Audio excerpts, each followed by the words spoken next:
ini apa namanya, bagikan videonya gitu ya. Baik, jadi yang pertama, selamat pagi, assalamualaikum warahmatullahi wabarakatuh. Semoga pada sehat semua ibu dan bapak ya. Semoga ibu dan bapak serta adik-adik mahasiswa sehat semua ya. Dan ini memang force major ya, atau kondisi di luar dugaan itu bisa macam-macam ya. Dan percayalah, gangguan listrik itu yang paling ringan. Gangguan listrik itu yang paling ringan, bukan yang paling berat. Jadi mudah-mudahan segera ada solusi gitu. Baik, jadi saya akan share screen.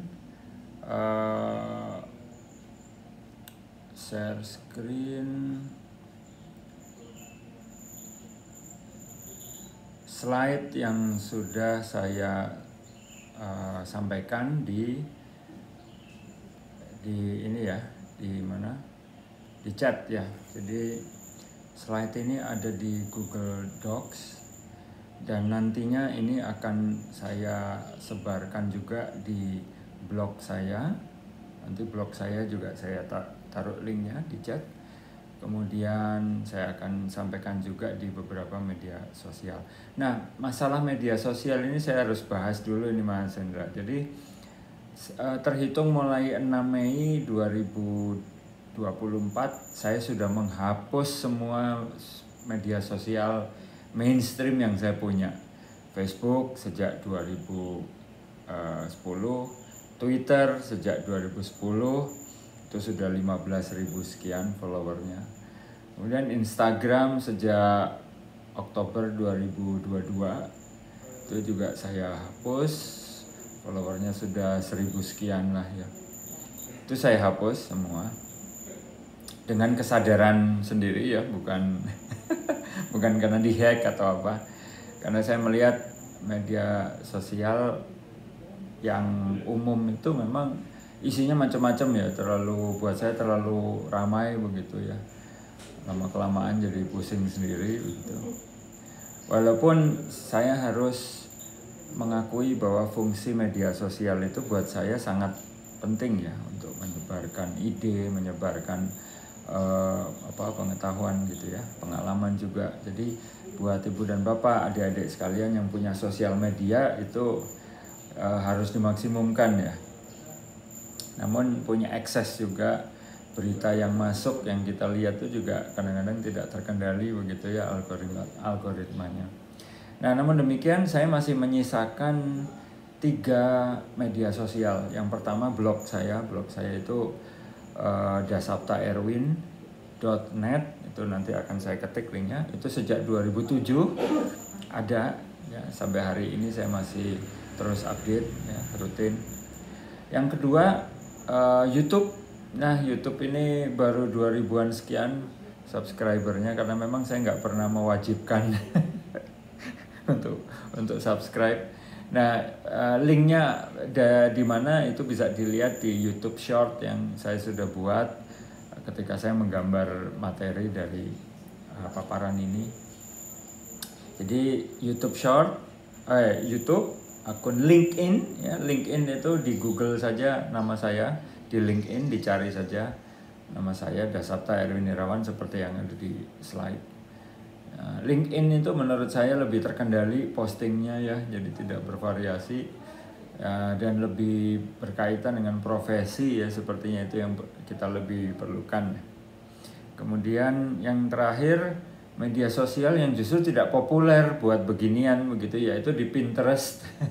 Jadi Pinterest itu menurut saya media sosial paling dingin ya, yang bisa kita punya gitu, yang bisa kita ikuti. Jadi 3 blog YouTube, 4 blog YouTube, kemudian LinkedIn dan Pinterest.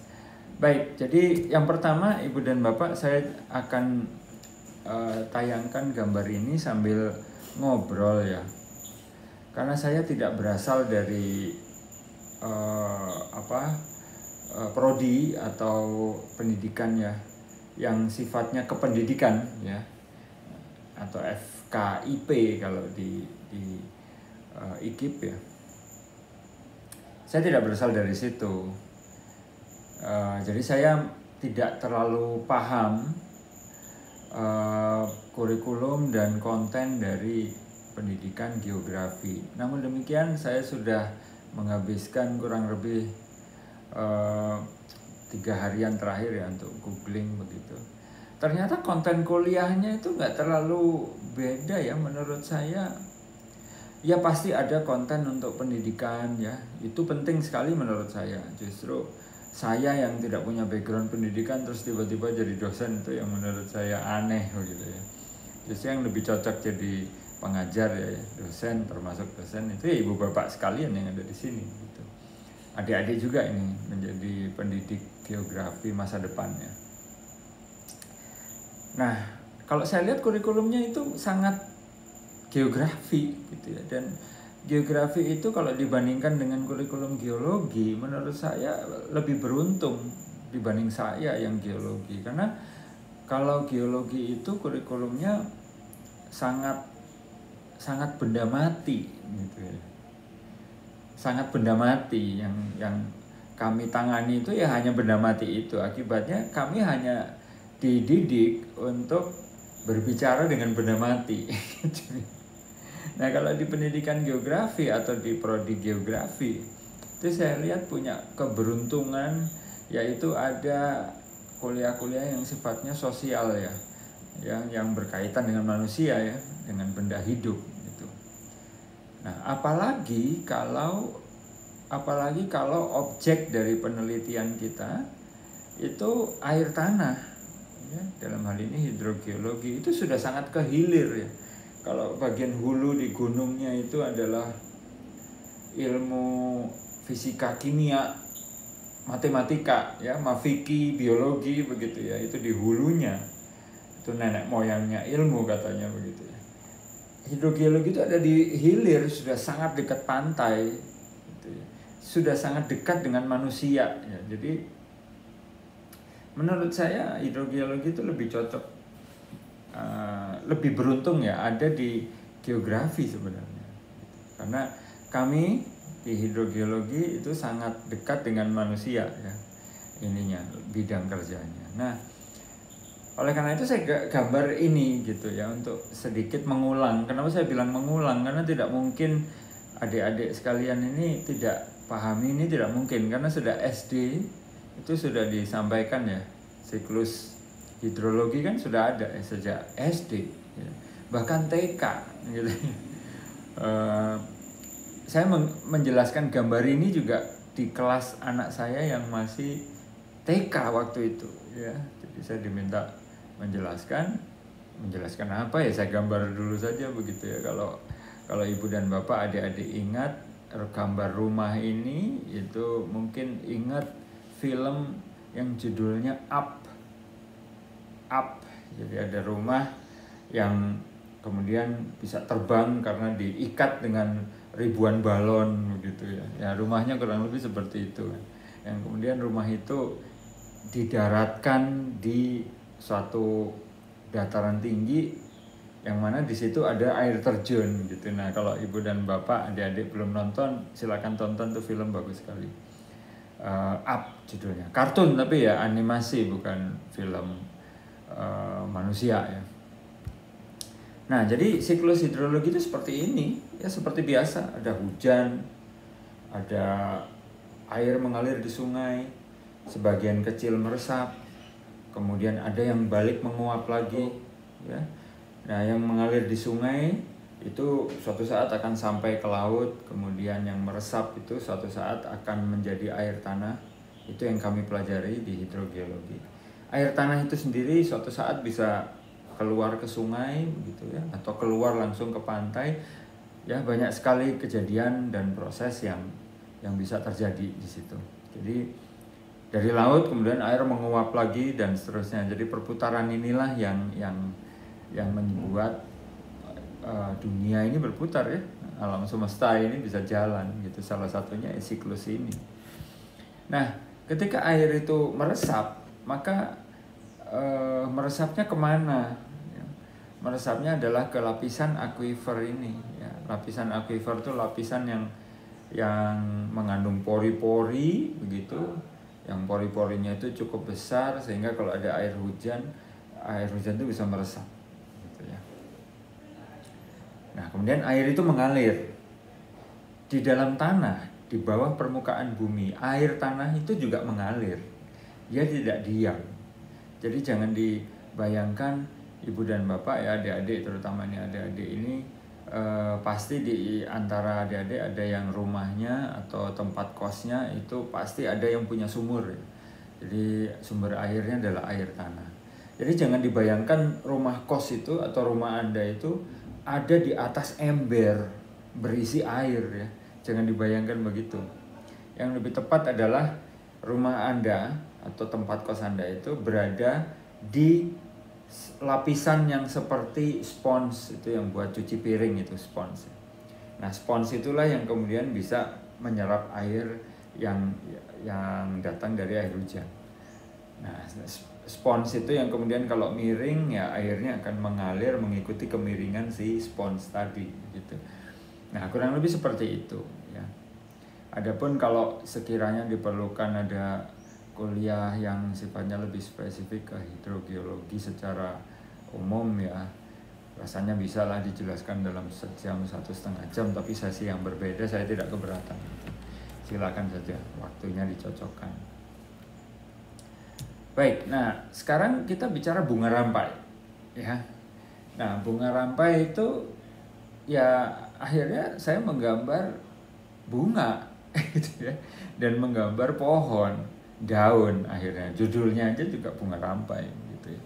Nah, di sini sebenarnya ada yang menarik ya ibu dan bapak, adik-adik sekalian, ketika pembicaraan kita ini pagi ini itu sebenarnya betul-betul berkaitan dengan dua pihak ya. Yang pertama Anda adik-adik ya yang masih mahasiswa untuk menambah wawasan.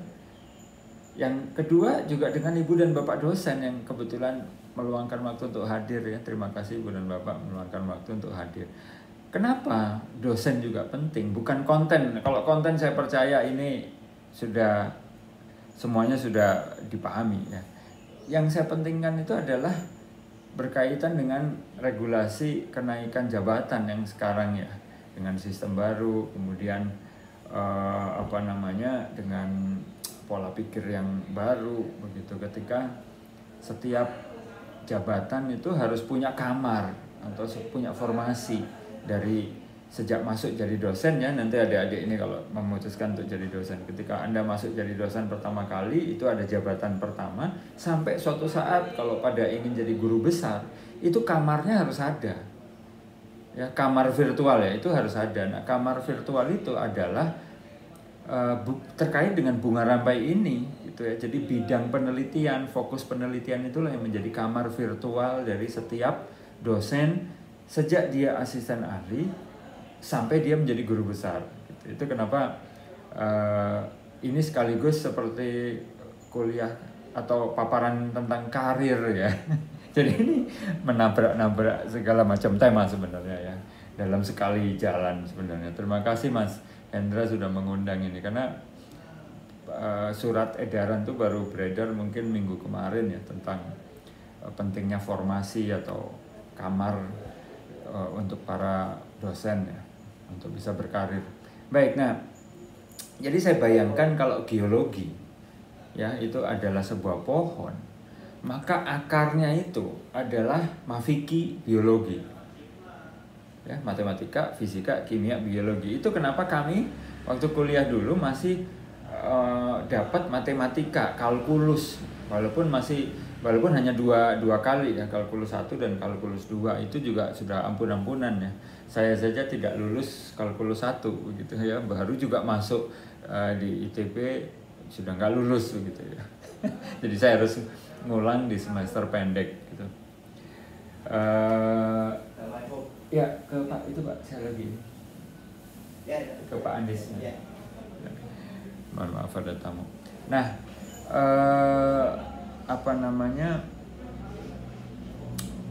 fisika kenapa penting ya, karena proses pembentukan batuan ya, kemudian hidrogeologi ini, pergerakan aliran air, kemudian ada proses, contoh misalnya longsoran misalnya, itu kan proses fisika. Ya.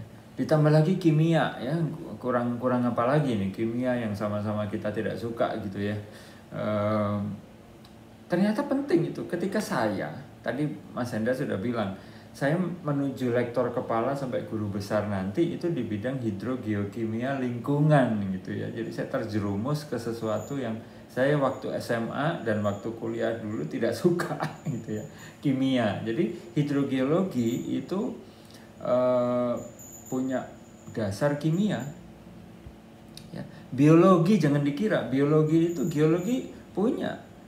Ya jangan dikira ketika misalnya geologi kan belajar batu, gimana biologinya gitu ya. Enggak. Geologi itu memang belajar batu, tapi bukan hanya batu, tapi semua hal yang sudah membatu. Ya, bukan hanya batu, tapi mempelajari semua hal yang sudah membatu, yang sudah jadi batu. Nah, apa yang sudah jadi batu itu? Fosil itu sudah termasuk yang kita pelajari. Fosil ya. Fosil itu kan kehidupan masa lalu ya, yang kemudian sudah membatu. Itu kenapa ada biologi. Ya. Itu kenapa ada biologi. Maka disitulah biologi berperan gitu ya. Fosil ya, baik fosil hewan yang kecil-kecil sampai fosil yang besar, bahkan fosil manusia ya. Kemudian fosil tumbuhan dari yang besar juga sampai yang paling kecil ya. Itu kenapa kami belajar mikropaleontologi. Nah, itu kan ada biologinya. Nah, geologi itu adalah batang pohon itu. Kemudian dia punya cabang. Nah, cabang itu bisa ke arah petrologi, ke arah batuannya, bisa ke arah sedimentologi, ke arah perlapisannya, bisa ke arah geodinamika ya, ketika bumi itu terdiri dari lapisan-lapisan lempeng bumi yang saling bergerak, saling tabrak, saling sikut, saling geser dan seterusnya ya. Itu yang dipelajari di geodinamika. Dan yang terakhir adalah geologi terapan. Jadi sisi terapan yang lebih dekat ke hilir, dekat ke manusia. Nah, disinilah hidrogeologi ada. Ya. Jadi ada pohon ilmu, ya ini istilah yang betul-betul dipakai di dalam karir dosen zaman sekarang ini ketika kita diminta bikin formasi atau kamar virtual tadi ya. Karena ada pohonnya, pohon ilmunya apa, cabangnya apa, rantingnya apa. Nah, kita sekarang sedang belajar dari cabang ke ranting. Kebayang ya Ibu dan Bapak yang dosen juga dari cabang ke ranting. Ini masing-masing Ibu dan Bapak yang hadir di sini sebagai dosen juga harus menyiapkan ini ya. Tentunya dikoordinir di fakultas dan kemudian dikoordinir di kampus.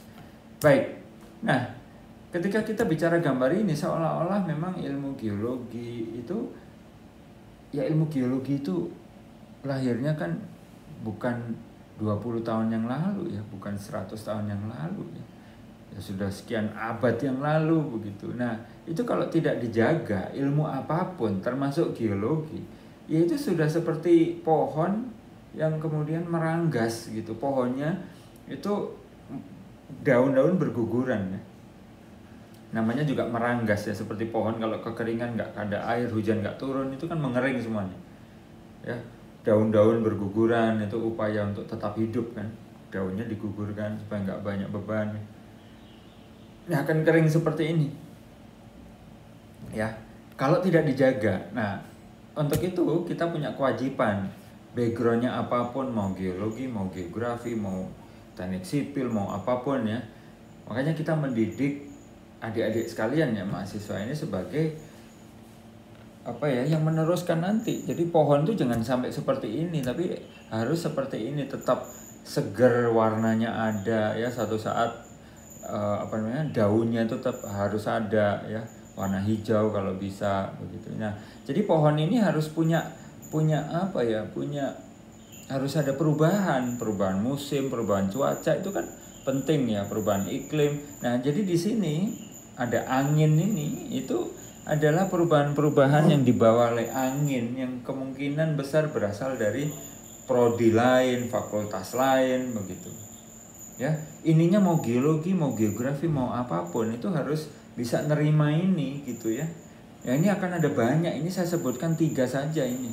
Tidak banyak, hanya 3, yang lain akan banyak. Angin ini ya, belum lagi ada matahari gitu ya yang menjaga fotosintesis gitu. Ini baru anginnya saja. Jadi salah satunya misalnya instrumentasi ya. Instrumentasi itu kan perangkat. Jadi bagaimana ilmu kita apapun itu termasuk geologi itu melibatkan perangkat, salah satunya untuk mengukur, untuk melakukan monitoring. Nah, itu kan pohon ilmu asalnya bukan dari geologi ya, mungkin itu berasal dari fisika teknik, dari elektro ya, informatika, di situ ada pemrograman ya, itu penting itu. Jadi adik-adik sekalian ini walaupun Anda pendidikan geografi dan mungkin ya tidak ada pemrograman kuliah khusus tentang itu, adik-adik harus belajar pemrograman, setidaknya basicnya. Itu kenapa tadi saya juga belajar lewat publikasi ya, belajar dari teman saya ya, ikut ngobrol, ikut ngetik kode, ikut belajar begitu dalam bentuk paper misalnya. Tadi sudah disebutkan oleh Pak Hendra ya, untuk urusan beberapa paper yang terakhir itu saya ngobrol bekerja sama dengan mantan mahasiswa begitu ya, yang codingnya bagus, jadi saya ikut belajar ke dia begitu. Itu. Yang berikutnya karena ilmu kita ya, ilmu air ya yang saya sebutkan di sini. Ibu dan Bapak, adik-adik sekalian juga bisa belajar ilmu ini. Ilmu air itu sangat dekat dengan manusia yang tadi saya bilang. Maka salah satu yang sedang tren sekarang ini ya public health ya, kesehatan masyarakat. Itu penting. SDG itu ada kesehatan masyarakat. Bahkan sekarang ini uang penelitian itu paling besar sekarang ke arah kedokteran, kesehatan, di dalamnya ada kesehatan masyarakat. Besar sekali. Dibandingkan penelitian yang ke geografi, ke geologi ya jauh.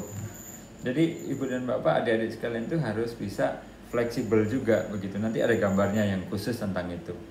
Nah, salah satu bidang yang menurut saya harus setidaknya kalau di ITB atau di tempat saya tidak didalami ya, di UIN Suska gitu ya. Di tempat ibu dan bapak itu dipelajari ya, berkaitan dengan kesehatan masyarakat, bekerja sama dengan Poskesmas, bahkan Posyandu misalnya, itu sangat memungkinkan. Nah, ini harus seperti ini, harus dijaga. Airnya itu yang di bawah ini, yang warna biru ini, kondisi tanah itu harus dijaga sebagai pondasi ya. Kemudian air tanah itu juga harus dijaga supaya pohon ini tetap bisa hidup, suatu saat bisa keluar daunnya gitu ya, seperti ini gitu ya. Jadi yang ada di bawah itu bisa saja terkait dengan kebijakan ya. Jadi yang di UIN ini, ibu dan bapak ya, yang di UIN itu jangan juga gampang sekali melarang-larang begitu ya. Wah, ini bukan geografi ini gitu ya. Jangan, itu adalah sumber dari kematian ibu dan bapak ya. Jadi kalau ada mahasiswa misalnya ngacung, Pak, saya mau skripsi tentang menggabungkan geografi dengan angka ibu hamil misalnya gitu ya. Itu menurut saya geografi. Kan ada geografi sosial gitu. Itu yang tidak bisa dijamah oleh geologi. Kalau itu dilakukan di geologi bisa dijamin tidak lulus begitu ya. Tapi kalau di geografi itu sangat luas. Ya, jadi jangan mudah-mudah melarang ide-ide penelitian dari mahasiswa level apapun ya, mau S1, S2, S3, itu belum tentu aneh gitu ya. Kalaupun terdengar aneh sekarang, mungkin 3 tahun lagi nggak aneh gitu ya. Ya contohnya yang tadi gitu, menghubungkan geografi dengan angka ibu hamil itu seperti mungkin tidak, sekarang belum connect gitu ya. Tapi jangan dilarang ya, harus diarahkan.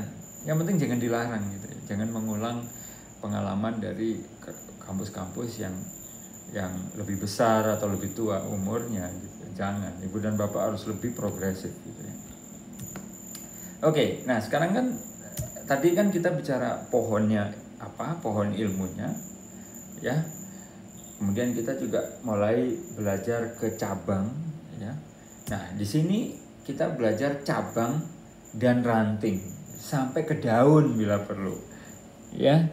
Nanti saya jelaskan juga kenapa kok ada bunga di sini. Ada gambar lagi bunga yang khusus ya. Jadi cabang applied geology atau ilmu geologi terapan itu bukan berarti ilmu yang lain yang ini tuh tidak ada komponen terapannya, bukan berarti begitu. Tapi lebih kepada inilah ilmu geologi yang lebih dekat ke manusia dibanding cabang ilmu geologi yang lain gitu. Coba misalnya kita belajar petrologi gitu, belajar batuan gitu. Misalnya batuan gunung api misalnya ya Ibu dan Bapak.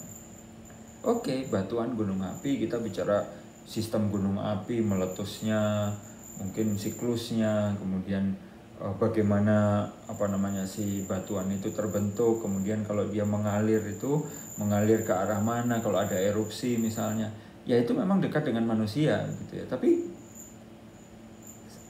mayoritas kontennya itu sebenarnya lebih dekat ke ilmunya begitu ya, batuan tadi gitu. Sementara kalau geologi terapan misalnya, kita bicara gerakan tanah misalnya, itu dari sisi geologi teknik dilihatnya, gerakan tanah itu kan tidak menjadi masalah kalau itu terjadinya di suatu tempat terpencil di hutan belantara begitu, yang mungkin yang terimbas hanya ular misalnya gitu ya, atau yang jadi korban tuh hanya monyet misalnya begitu. Tidak akan jadi masalah, bukan bencana. Menjadi bencana ketika yang jadi korban adalah manusia kan, betul begitu kan Ibu dan Bapak ya, adik-adik sekalian. Maka ya itu dekat sekali dengan manusia gitu. Nah, berikutnya juga ada ilmu geologi lingkungan di sini ya. Jadi bagaimana ilmu geologi itu kemudian didekatkan dengan lingkungan, yang mana di situ ada lingkungan yang saat ini ya, bukan lingkungan yang lampau. Jadi geologinya belajar lingkungan lampau, tapi didekatkan dengan lingkungan yang sekarang ada. Jadi didekatkan dengan manusia tentunya, dengan flora, fauna ya, dengan bentang alam yang sekarang ada. Misalnya geologi danau misalnya, itu kita belajar geologi danau di masa lampau dan geologi danau di sekarang ini ketika danaunya masih ada misalnya Danau Toba. Itu kan sedimentasi dari endapan yang ada di Danau Toba itu kan sekarang terjadi. Hal yang sama terjadi juga di masa lalu, ketika danau masa lalu itu ya ada proses pengendapan.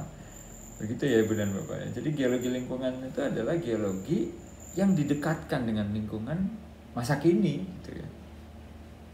Kemudian geologi teknik tadi sudah saya sebutkan ya. Kemudian hidrogeologi ya. Hidrogeologi itu ada yang didekatkan dengan sumber daya alam, misalnya proses-proses air tanah yang terlibat di dalam industri migas misalnya. Itu ada. Misalnya ada rekan kami yang bekerja ada Profesor Agus Ramdan ya, yang bekerja di bidang overpressure misalnya. Overpressure itu tekanan yang berlebih. Tekanan apa ya? Tekanan fluida. Fluida di mana yang ada di sistem jebakan migas, minyak dan gas ya.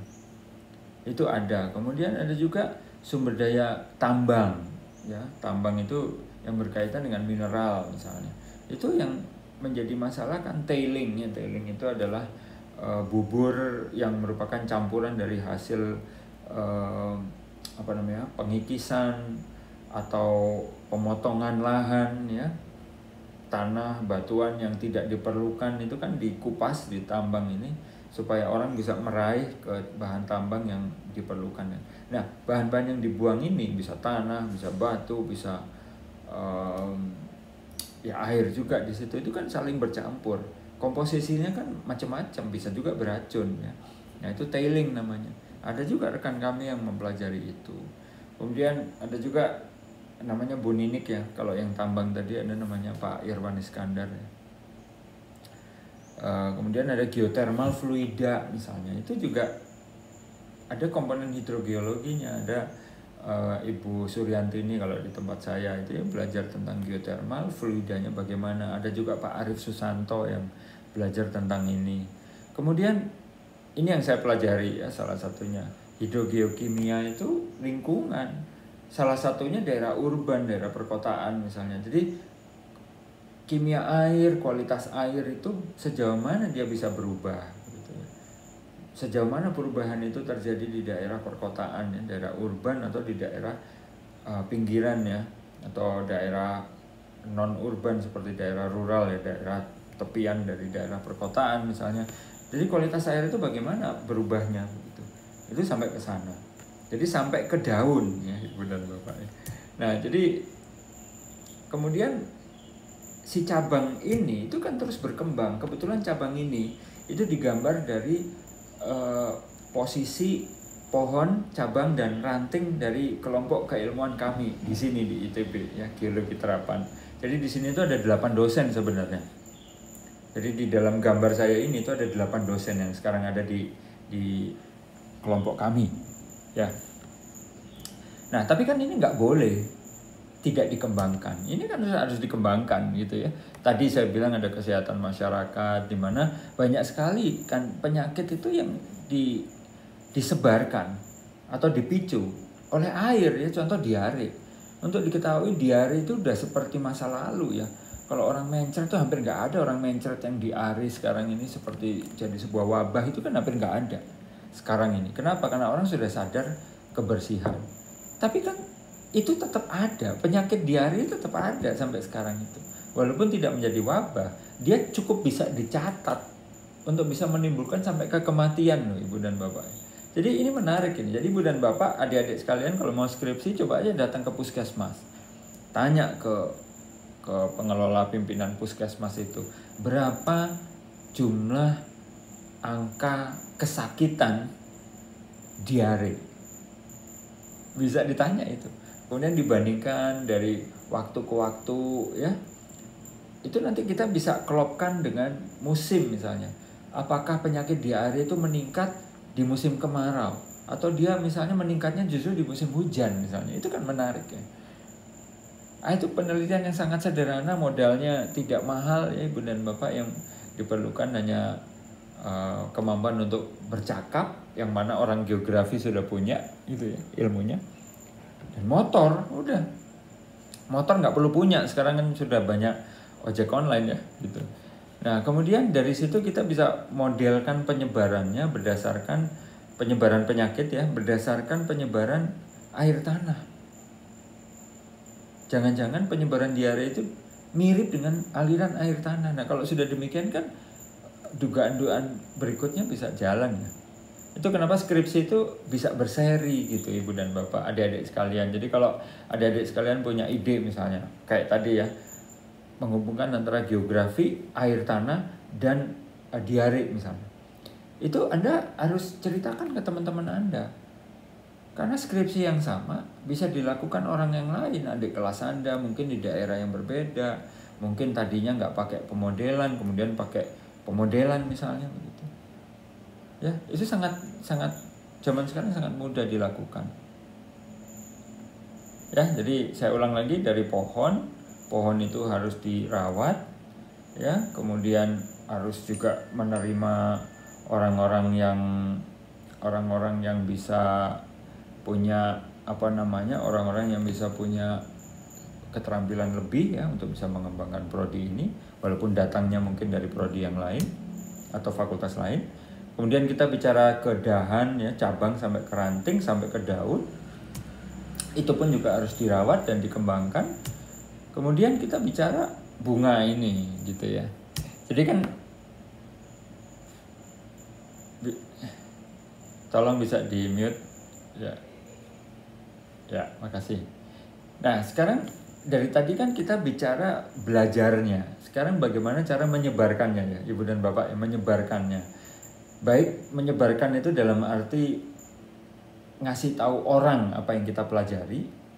Juga kita bisa, penyebaran itu bisa nanti berimbas ke bagaimana kita mengembangkan ilmu kita sendiri gitu. Nah, nanti ada ceritanya. Jadi saya bicara ke bunga dulu gitu ya. Ini bunga adalah bunga mangrove ya. Bunga mangrove itu seperti ini gitu ya. Tapi saya bisa gambar bunga yang lain sebenarnya ya. Ini hanya contoh, kebetulan mangrove yang muncul di kepala saya. Karena banyak juga yang menggunakan objek gambar itu untuk menyebarkan ilmu itu bunga dandelion ya. Kalau di Inggris kan jadi dandelion ya. Itu bunga yang serbuk sarinya itu sangat ringan, yang bisa terbang kemana-mana. Nah, bakau juga mirip-mirip gitu.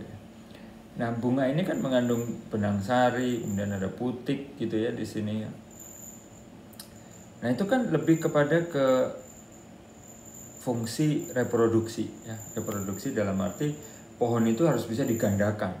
Tanaman itu harus bisa digandakan gitu ya. Caranya gimana? Ya si benang sari, putik ya, serbuk sari itu harus bisa disebarkan. Nah, mekanisme alam gitu ya oleh Allah Subhanahu wa taala itu kan sudah dikasih mekanisme gitu ya. Nggak perlu diperintahkan dia. Itu semuanya sudah berjalan gitu ya. Jadi bagaimana caranya si serbuk sari ini bisa nyebar ya? Dikasihlah angin gitu ya. Serbuk sari ini diciptakan ringan sekali, dikasih angin dia nyebar gitu ya. Nah, disitulah penyebaran ilmu terjadi. Ya, jadi setiap bibit ini tuh adalah ide gitu. Itu kenapa kemarin tadi saya bilang ya Ibu dan Bapak sekalian, jangan cepat-cepat bilang jangan, nggak boleh, ini bukan geografi. Wah, itu jangan. Lebih baik dipikirkan bersama dulu bagaimana itu bisa jadi bagian geografi. Itu lebih bagus dibanding kita berpikir ini bukan geografi, belajar yang ini aja, jangan gitu. Tapi lebih baik gimana itu kita bisa masukkan ke geografi gitu. Itu akan lebih oke. Jadi buat adik-adik mahasiswa juga sudah saya dukung ini untuk mikirnya lebih bebas gitu ya. Nah, inilah cara kita menyebarkan ilmu. Jadi publikasi dalam bentuk makalah itu hanya satu saja dari banyak sekali cara. Ya, Anda bikin YouTube Shorts, Anda bikin TikTok, Anda bikin story di Instagram gitu ya terkait dengan apa yang Anda teliti ya, termasuk adik-adik di sini. Itu adalah serbuk sari itu. Gitu ya. Oke, Resen nanti saya ini langsung ya, saya tanggapi langsung. Makasih. Nah, berikutnya juga berkaitan dengan ini. Nah, ini kita ini. Ya, jadi yang namanya penyebaran ilmu itu bisa lewat tadi gitu ya. Kita sebarkan gitu ya. Tapi kita juga bisa berperilaku seperti lebah ini, Pak. Ya, lebah itu kan kecil, ringan, terus dia punya sayap juga, frekuensi mengepak sayapnya itu juga sangat tinggi begitu, akibatnya dia bisa terbang itu dia terbang mungkin tidak terlalu kenceng tapi gerakannya tuh gesit sekali ya, dia belok itu bisa cepat begitu ya. Nah, kemudian ditambah dengan matanya itu kan mata majemuk ya, kita kan belajar ini sejak SD ya, mata lalat termasuk mata lebah itu kan mata majemuk, artinya mata itu bisa melihat lebih banyak arah dibanding matanya cuma dua gitu ya, namanya mata majemuk. Jadi itu kan wawasan harus luas. Jadi ibu dan bapak sekalian, adik-adik sekalian, wawasan harus luas. Jadi ketika belajar geografi, jangan hanya belajar geografi.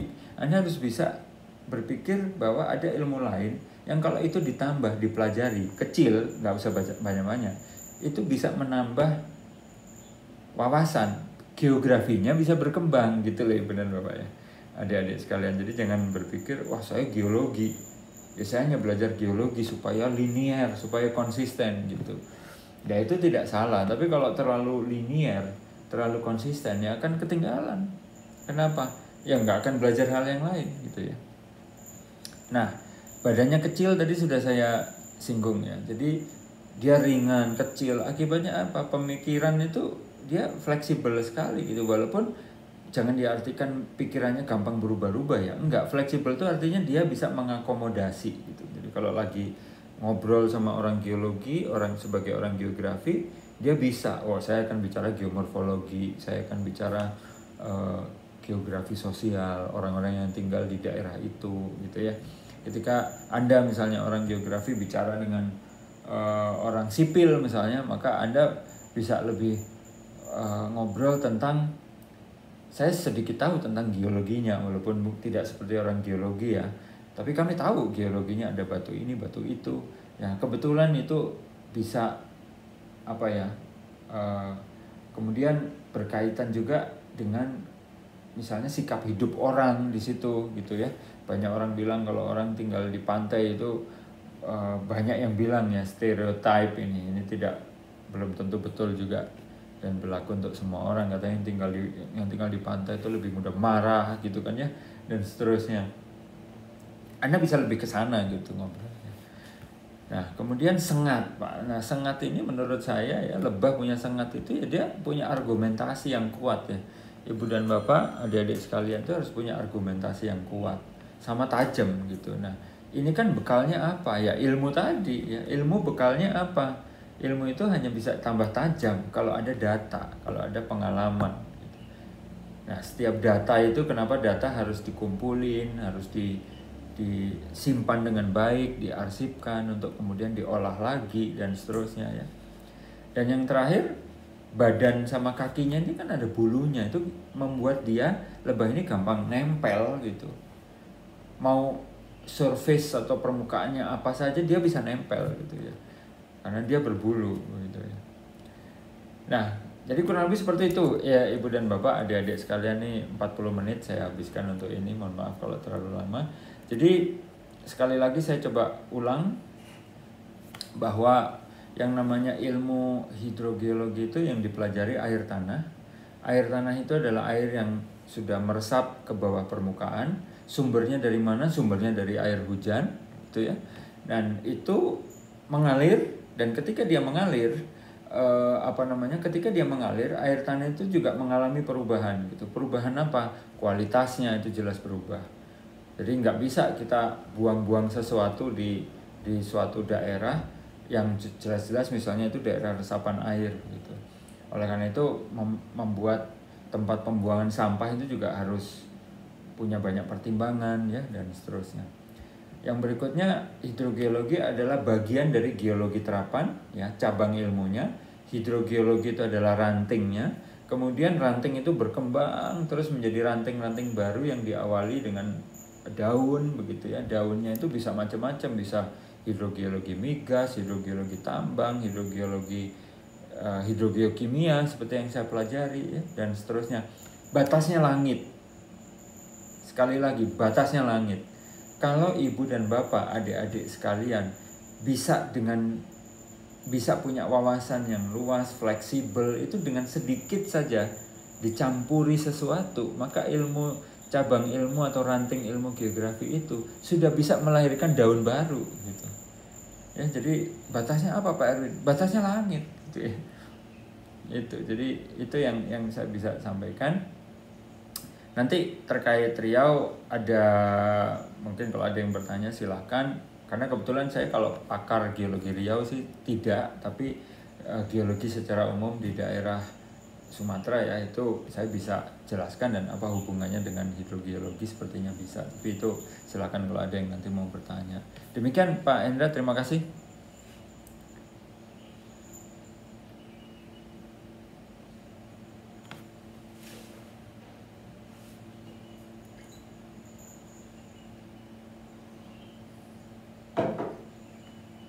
Oke, ini Pak Indra kayaknya sedang sibuk, saya ambil alih aja nggak apa-apa. Tadi yang sudah raise hand tadi siapa ya? Silakan langsung bicara. Silakan langsung raise hand, langsung bicara.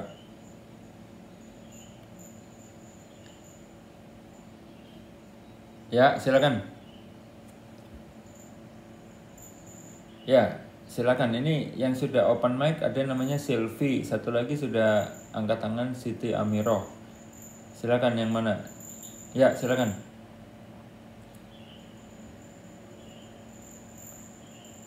Ya, langsung. Atau kalau Anda repot bisa diketik ya. Masuk. Putus ya. Ya, itu kenapa di sini saya rekam, Pak. Nanti saya edarkan.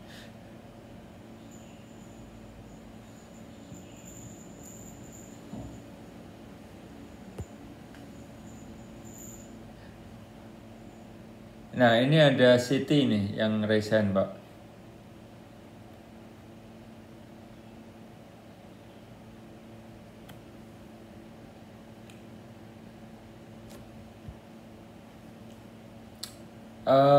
Bagi yang mau bertanya, ini karena jaringan mungkin tidak smooth ya, bisa diketik aja di chat ya. Nanti saya jawab. Silakan di chat. Oke, silakan. Waalaikumsalam.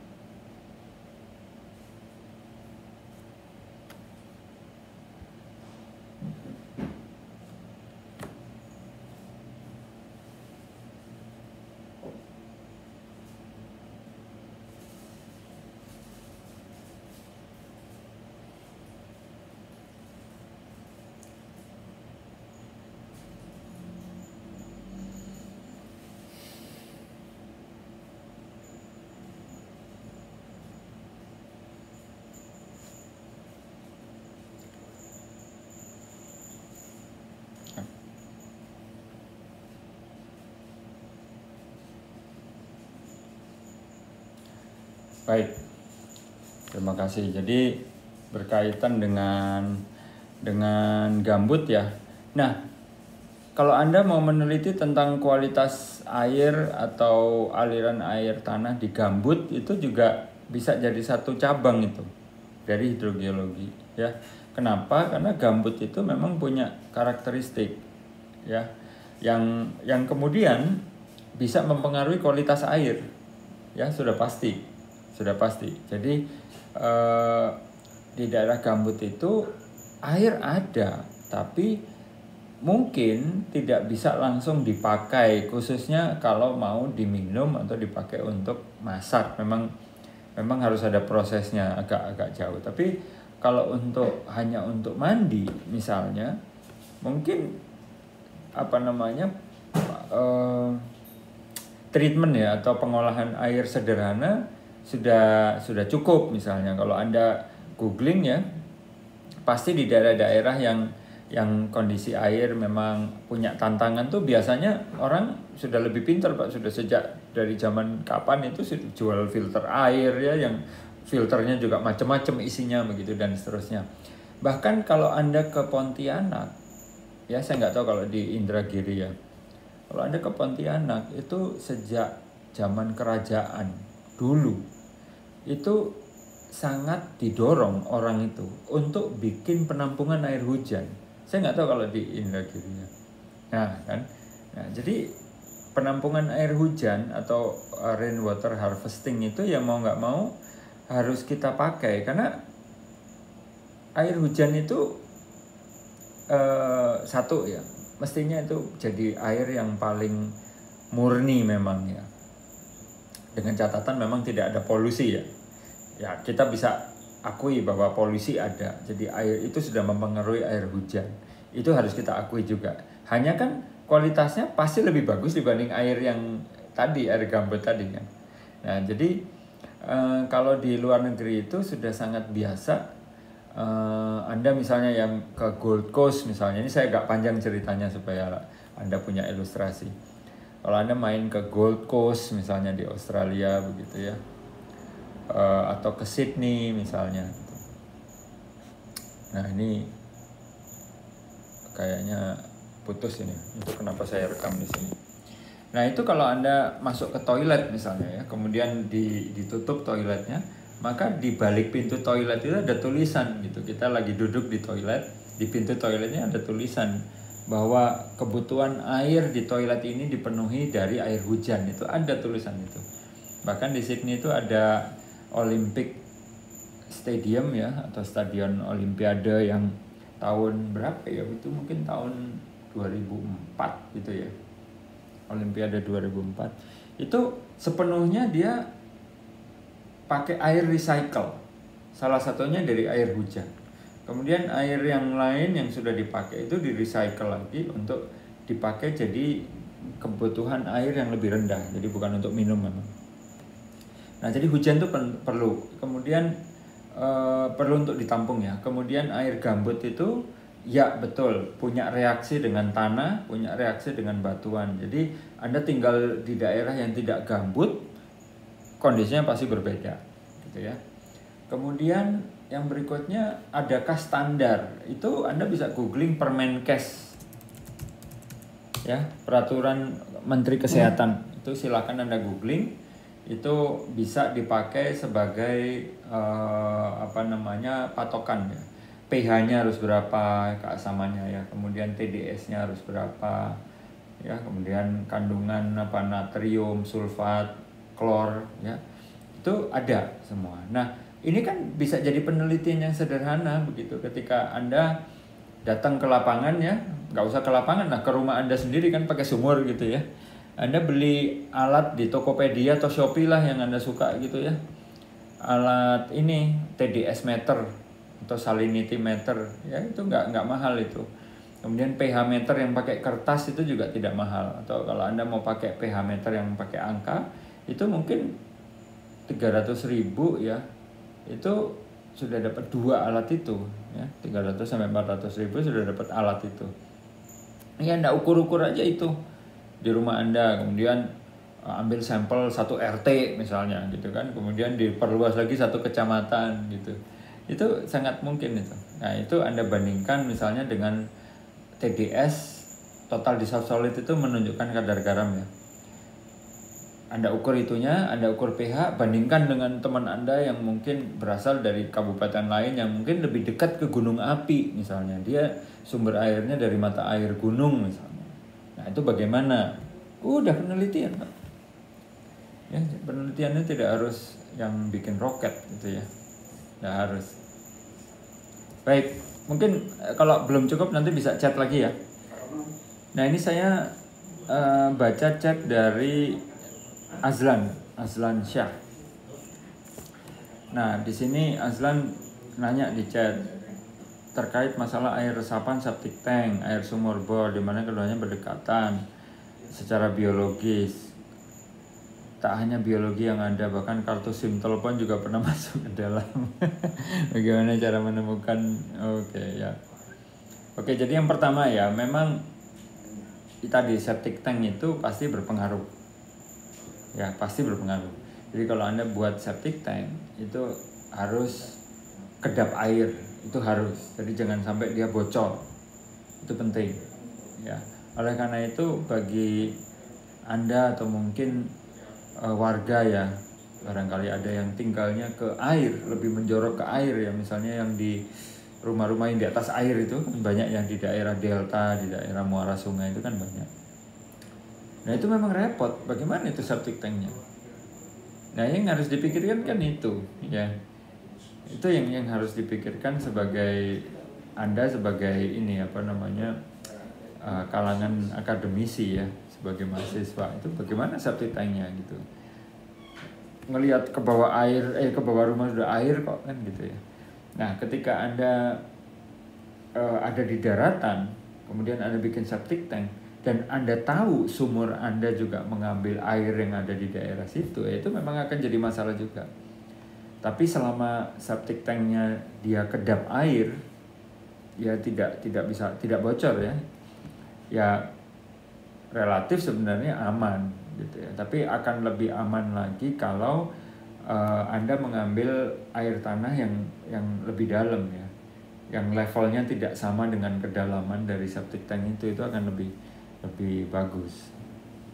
Jadi sumur bisa Anda perdalam misalnya, itu akan lebih bagus.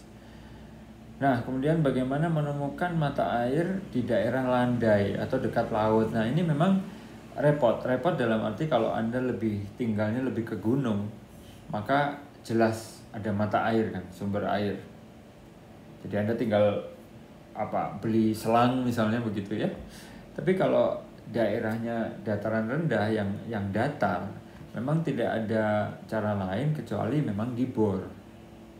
Nah, tapi untuk ngebor itu kan kita perlu petunjuk di mana kita mau ngebor gitu ya. Nah, disitulah teknologi geofisika namanya ya. Geofisika ya. Jadi kalau di UIN Suska atau di Universitas Unri ya di Riau itu ada itu geologi dan geofisika ya. Itu Anda bisa bekerja sama dengan teman Anda yang jurusan geofisika untuk survei misalnya geolistrik gitu ya. Jadi survei geolistrik itu memanfaatkan arus listrik dari aki yang diinjeksikan ke bawah untuk kemudian ditangkap responnya gitu. Ya, jadi itu cara nyari air di daerah landai ya. Oke, ada lagi? Dari Ibu dan Bapak dosen juga silakan loh nih. Ini berkaitan dengan ini soalnya karir.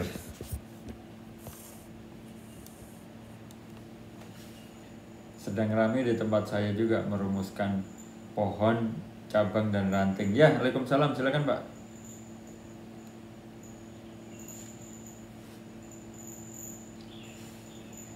Nggak apa-apa Pak, itu supaya nggak gemuk Pak.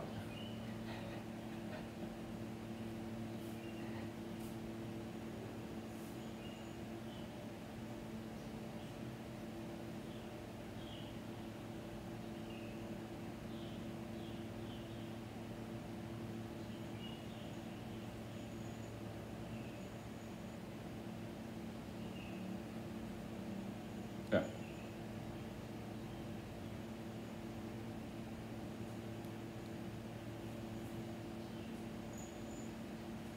Ya.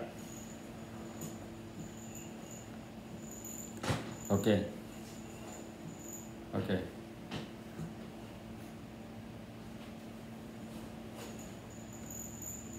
Ya.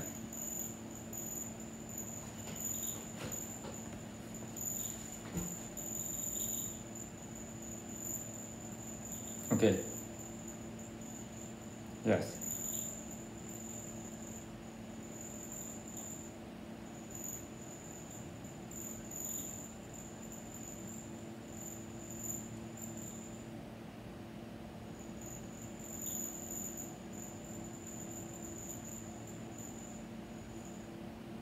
Yes. Yes.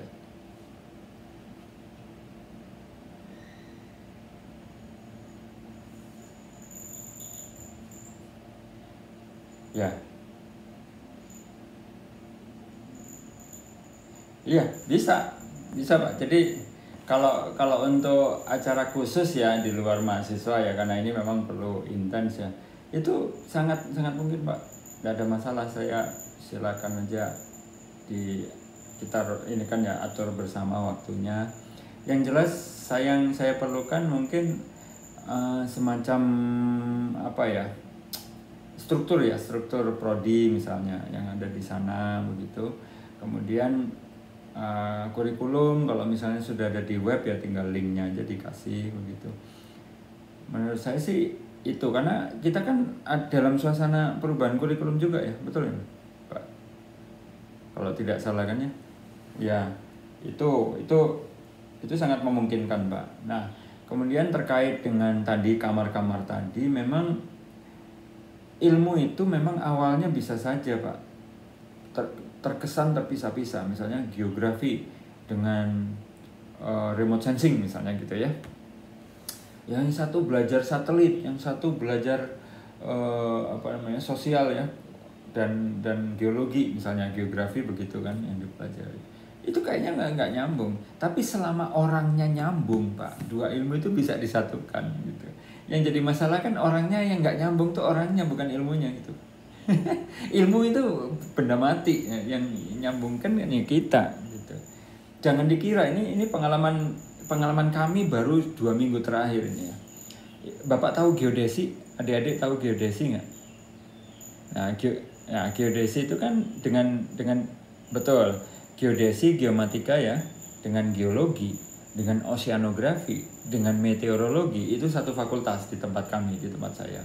Nah, apa yang terjadi ketika orang-orang geodesi itu dipetakan ininya, risetnya, itu ternyata juga ada yang dia belajar geologi banyak gitu, ada juga yang dia bahkan ada yang nulis meteorologi geodesi. Coba bagaimana itu, ada ilmu, bidang ilmu baru, geodesi meteorologi gitu.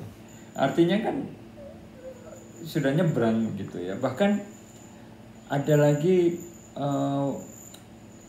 geodesi geoinformatics gitu ya. Itu kan sudah nyebrang lagi ke informatika dan seterusnya ya.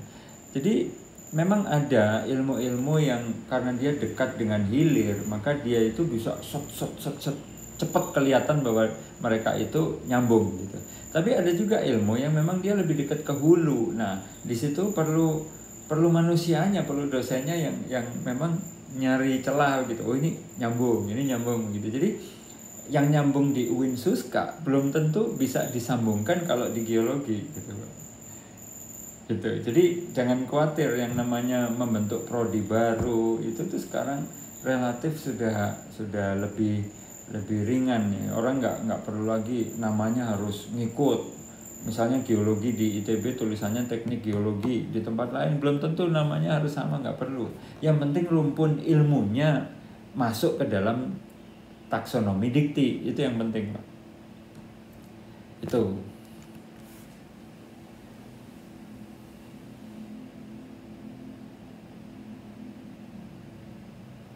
Ya.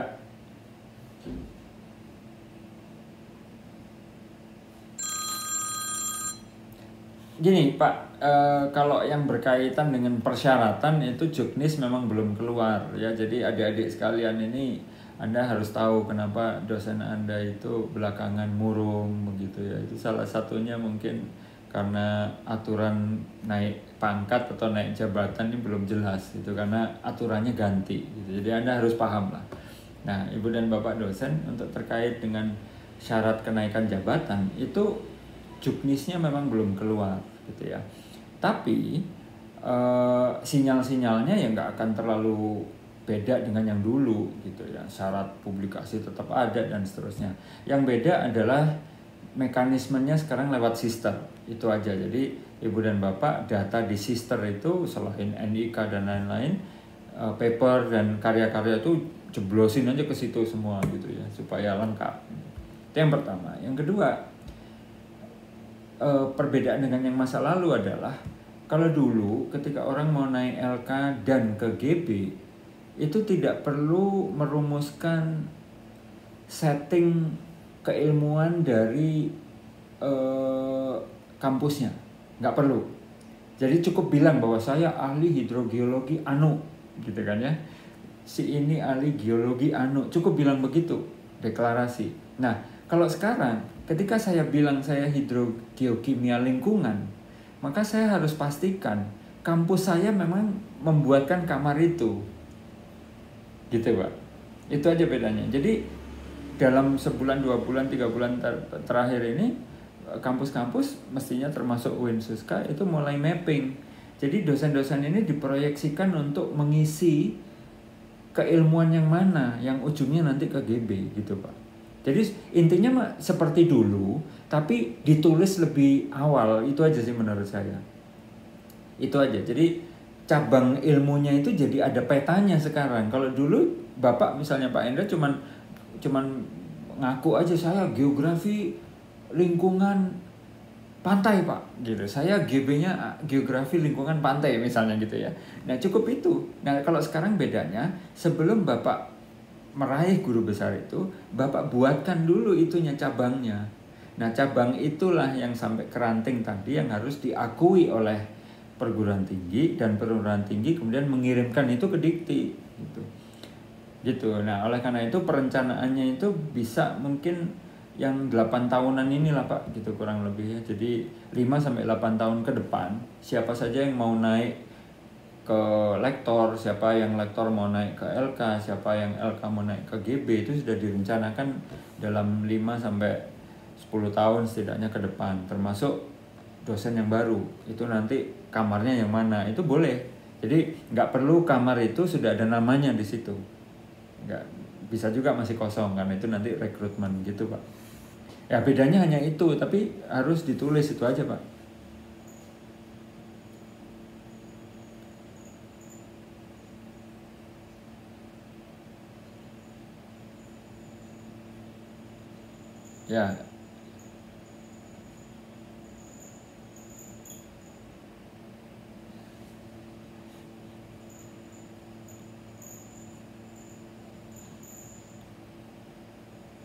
Ya, ya.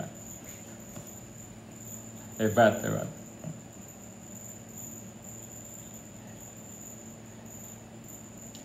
Nah, mungkin begini, saya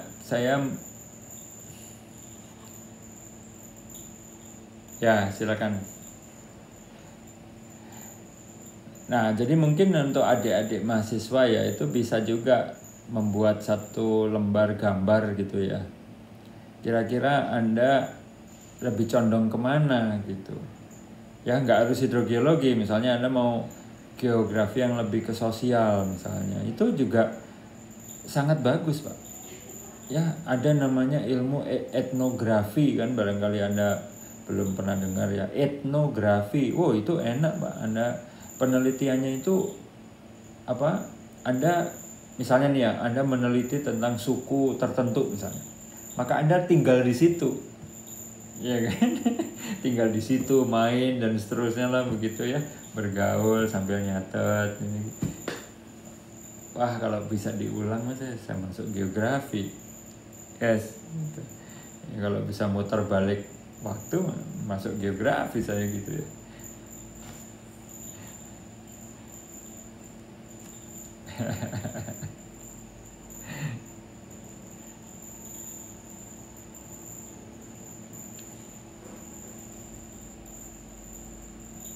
Betul, Pak. Betul. Tapi kan begini, Pak.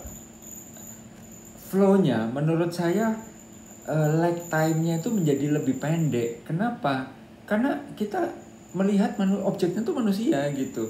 Ya bayangin aja kayak barusan misalnya ada mahasiswa bertanya, ini rumah saya Pak di tepi sungai di daerah gambut misalnya. Ini bagaimana cara menyelesaikannya? Ya, kan kita harus ke teori dulu gitu ya. Nah dari teori kemudian ada nggak alatnya, ada nggak bahannya dan seterusnya begitu ya. Itu kan gitu dulu. Nah kalau sosial itu relatif kita masih bisa berpikir dan masih punya mulut untuk bicara, kita bisa bereskan gitu. Gitu, Pak.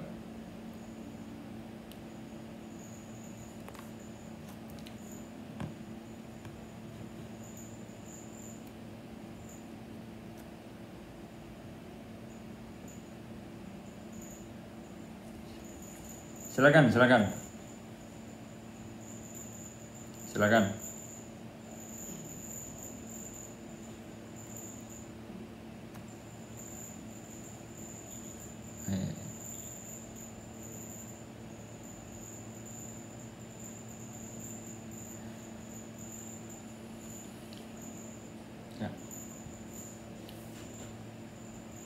Ya.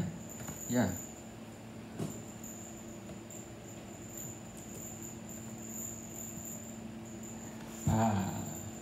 Oke.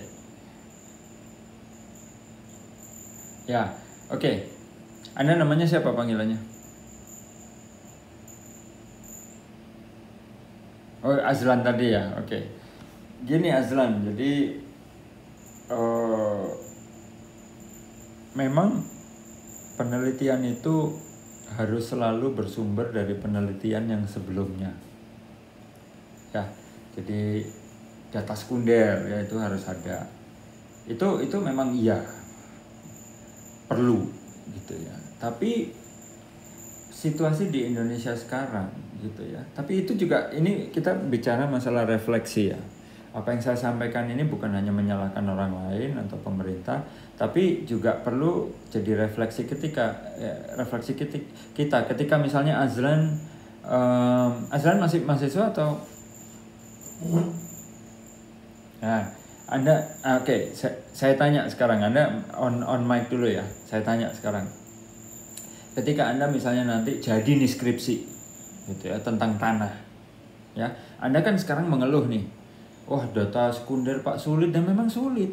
Nah kenapa sulit? Karena memang orang yang memetakan, misalnya pemerintah daerah, misalnya ada konsultan atau siapapun yang pernah memetakan jenis tanah di daerah Rokan Hilir misalnya, itu si data itu hanya dilaporkan sebagai PDF gitu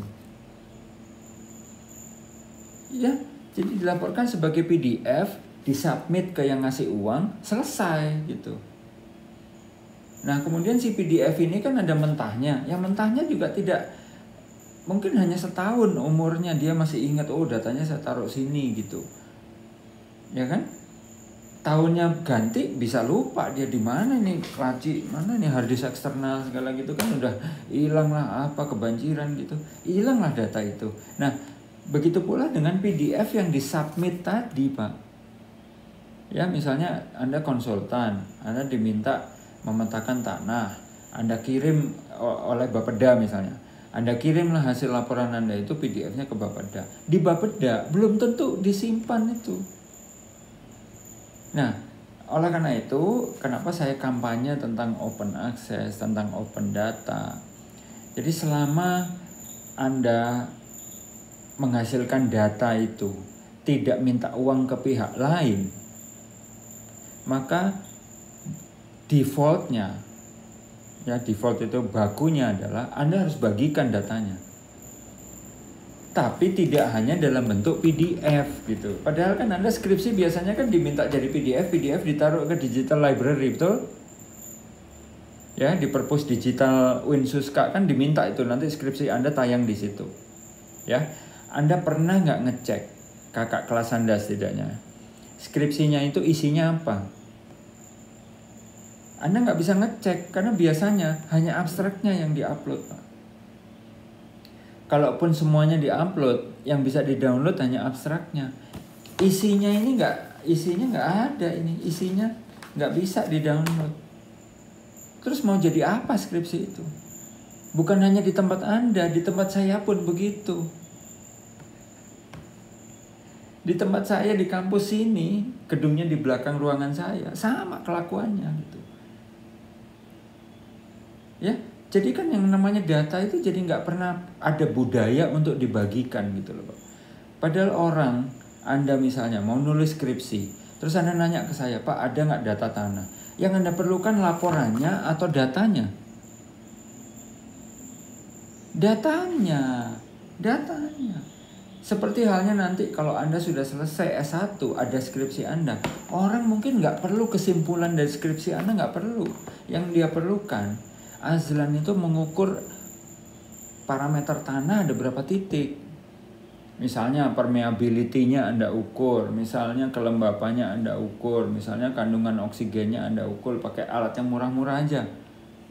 Anda ukur, misalnya ketemulah dalam 3 bulan Anda ke lapangan, ketemulah 100 titik gitu di sekitar Rokan Hulu atau Rokan Hilir misalnya.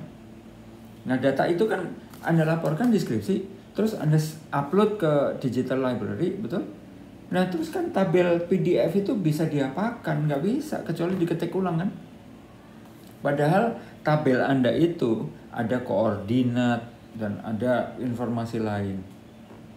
Sekarang Anda ngapain? Bagaimana caranya data itu supaya bisa di-download orang?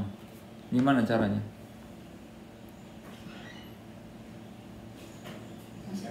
Iya, padahal Anda hanya mengupload ke digital library. Gimana caranya Anda ngoprek-ngoprek otorisasi digital library? Kan nggak bisa, betul ya? Kan itu orang kampus yang punya akses, betul nggak? Iya, tapi di sisi lain, betul. Tapi di sisi lain, Anda kan punya medsos, Pak. Anda punya riset, Anda tahu ResearchGate? Anda tahu ResearchGate? Ini saya tulis di chat ya. Anda akademia.edu. Anda punya akademia.edu ya. Itu buat apa? Tabel data Excel itu bisa Anda upload situ. Skripsi Anda PDF, Anda upload, tabel Excel-nya Anda upload. Kan orang jadi bisa googling kan? Betul ya, ini Ibu dan Bapak dosen juga. Ini pertanyaan bagus dari Azlan yang berlaku juga untuk Ibu dan Bapak dosen dan mahasiswa yang lain gitu. Anda ngukur-ngukur itu yang capek siapa? Coba on mic dulu. Anda skripsi ke lapangan, naik motor, ngukur-ngukur, panas, hujan, dingin. Yang capek siapa? Saya tanya, Azlan, yang capek siapa? Anda, betul. Terus yang Anda keluar uang siapa? Ya undang Anda, orang tua Anda mungkin. Nah, pakai motor siapa? Iya motor Anda. Iya. Nah, segitunya Anda uang keluar, pakai motor, capek, mikir, pembimbingan belum tentu ikut mikirin, Pak. Anda mikir sendiri gitu. Begitu sudah lulus, ada skripsi, terus Anda simpan sendiri aja. Apa nggak sayang gitu? Nah, zaman sekarang yang namanya menyebarkan ilmu seperti bunga tadi adalah Anda taruh aja, upload di tempat-tempat yang gampang di Google orang gitu. Nah, yang di-upload ya PDF-nya, ya tabel Excel-nya, koordinatnya yang penting. Kalau Anda bikin peta, Anda digit peta, berarti SHP-nya juga Anda upload kalau bisa. Ya, semua orang pengen masuk surga kan? Pasti pengen. Ya. Tapi masuk surga juga kan satu diseleksi, kedua kalau memang masuk surga kan Anda nggak pengen masuk di emperannya aja, betul nggak? Ya emperan surga juga pasti lebih enak dibanding emperan neraka sih kan gitu ya. Cuman kalau Anda bagikan itu data Anda dengan sepenuh hati, mungkin Anda nggak dapat emperan. Ya, Anda masuk ruang tamunya itu di surga. Jadi kalau mau membagikan sesuatu, ya bagikan aja gitu. Nggak usah mikir-mikir. Ya, yang penting Anda tulis itu nama Anda ada di situ. Ini saya yang bikin skripsi ini. Dengan Anda upload, maka ada tanggal uploadnya. Maka kalau ada orang lain yang niru atau menjiplak, justru Anda bisa membuktikan bahwa ini loh, ini kerjaan saya ini lebih dulu dibanding dia gitu.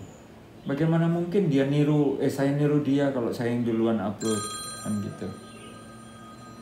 Gitu ya. Nah, gitu kurang lebih. Nah, tapi menjawab pertanyaan Anda yang terakhir itu, ya Anda kalau bisa googling aja Pak, dari data skripsi, dari publikasi, atau mungkin Anda bisa melakukan pendekatan yang berbeda dengan satelit Pak, dengan citra satelit. Itu juga bisa tuh. Coba berkaitan dengan parameter tanah, jenis tanah, tapi pakai citra satelit. Itu mungkin bisa.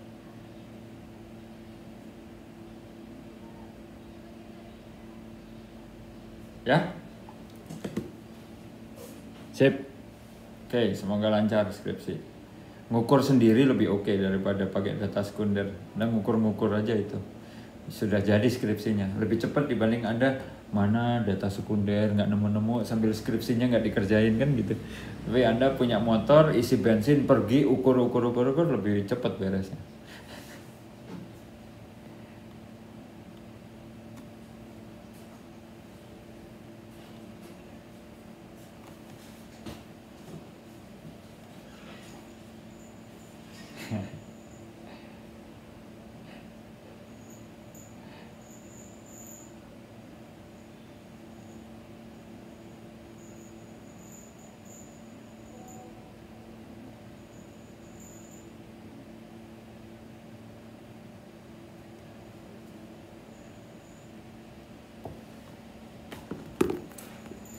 Ya.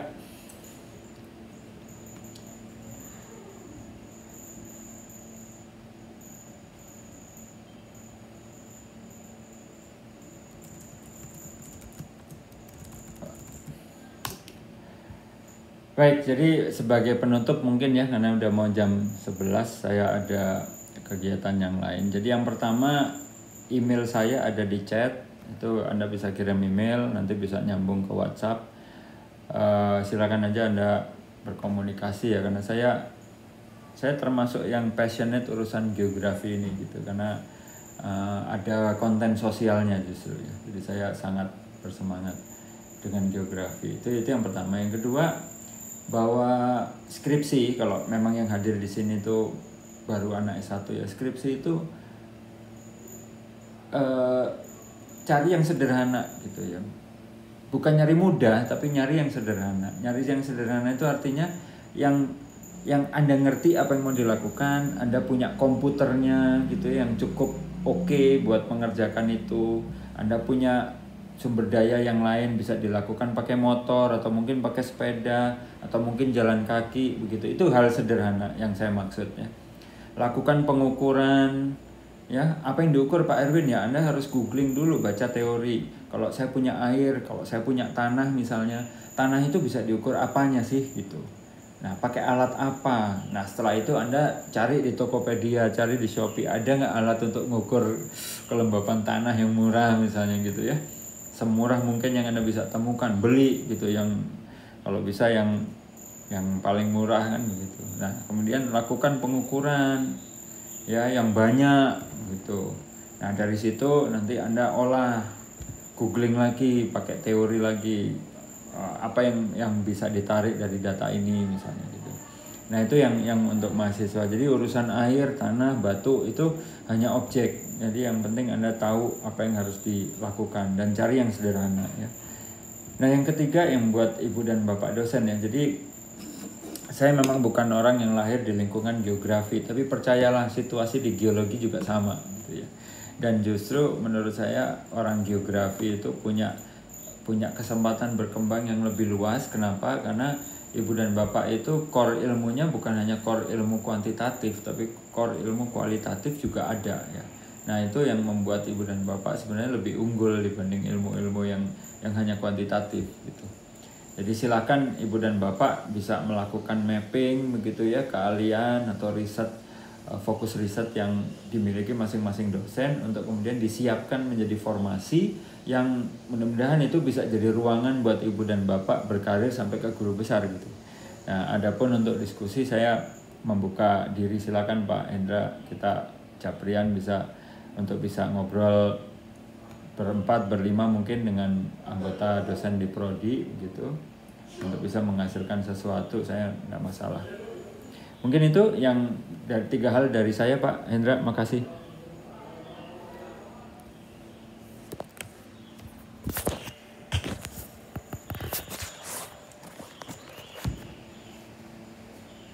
Ya.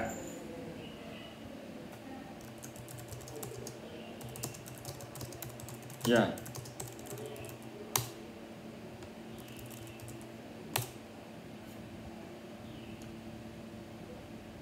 Tidak tidak biar.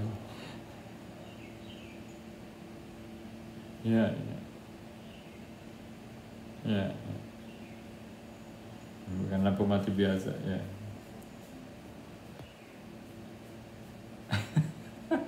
Iya, Pak. Ya. Ya. Turut prihatin. Ya.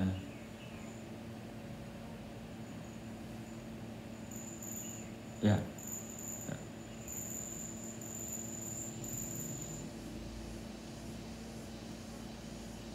Ya. Ya, nggak apa-apa.